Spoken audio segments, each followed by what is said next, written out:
Bakıda daşınmaz əmlak bazarında bahalaşma, ən çox artım bu ərazilərdədir.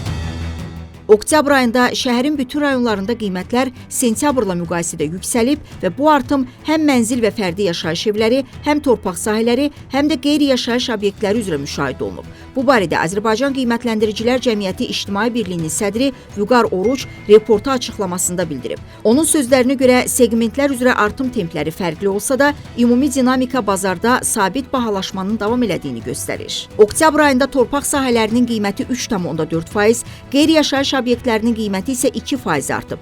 Yeni tikili mənzillərdə ümumi artım 1,9% təşkil edib. 2000-ci illərin əvvəllərində tikilmiş binalarda qiymətlər 1,5%, ən yeni tikililərdə isə 2,3% yüksəlib. Köhnə tikililərdə artım 0,7%, fərdi yaşayış evlərində 1,1%, təməl mərhələsində olan layihələrdə isə 3% olub deyə ekspert vurğulayıb. Vüqar Orucun sözlərinə görə yeni tikililərdə aylıq qiymət artımı rayonlar üzrə ən çox Yasamalda 3% səviyyəsində qeydə alınıb. Ekspert qiymətlərin azalacağı ilə bağlı iddiaları əsassız sayır. Onun sözlərinə görə qiymətlərin enməsi üçün heç bir iqtisadi əsas mövcud deyil.